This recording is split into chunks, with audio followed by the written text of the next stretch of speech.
Yes, for industrialization, the Department of Industrialization is currently monitoring a workshop to validate the draft automotive policy there, and there's a bit of chaos and drama as we can see right now. She's in the industry. Now that is what she's bringing the story that we had in 1990s. She's taken to the ministry. Now, another one has gone to the KEPSA. We're supposed to protect us. She's there, capacity, and she's also killing us. She's the one who is driving this thing. Yes. What we are saying, let the government start with manufacturing in totality. We have Juakali. They can produce very good products. They are not being given machines. We are going to vehicles that we do not even manufacture parts. Where are we going to with it? And we don't have that technology. Let us bring the technology to the artisan who are there to produce those things that they can produce. We stop importation of fish.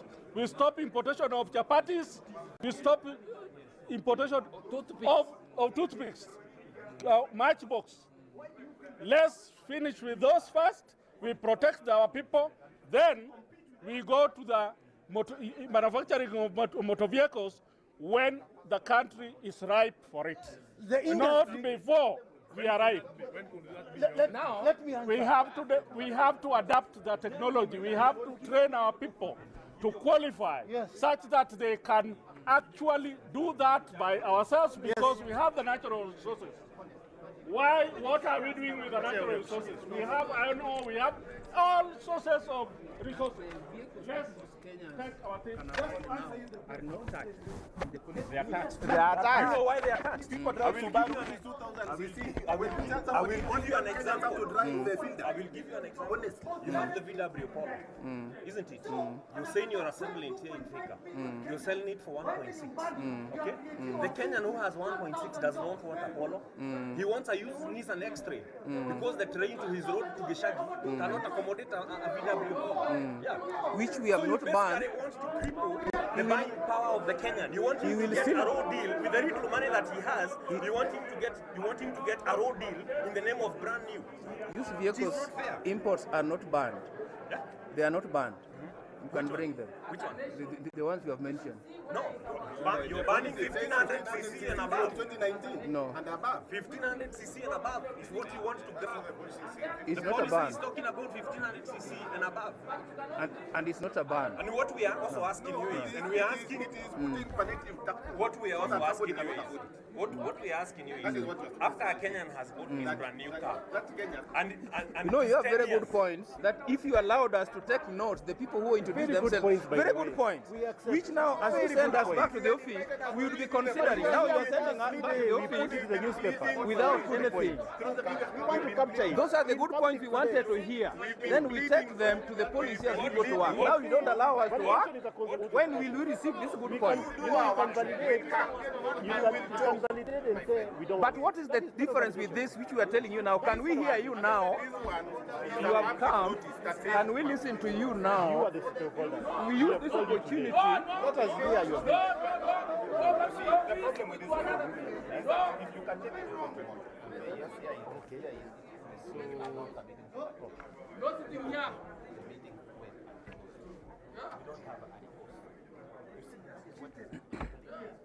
Let me tell you why that document.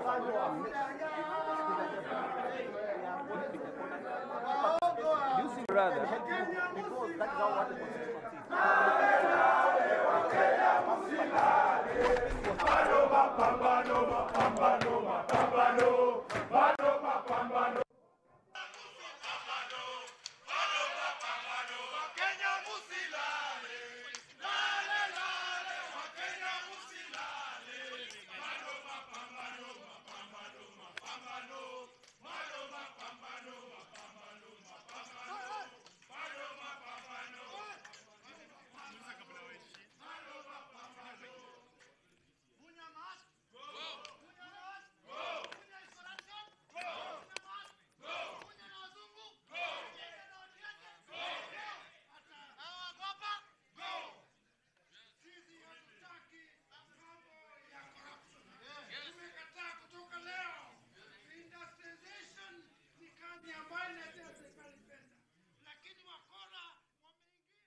Your name, please. Your name, please. Okay. So we have been developing the national automotive policy to take this sector under Division 2030 and the Big Four agenda. It's a meeting which has been disrupted by one holder whom we had consulted with heavily at the ministry. We have in this sector the used vehicle sellers or importers, represented by the Kenya Automotive Association. Those are the ones who have disrupted the meeting.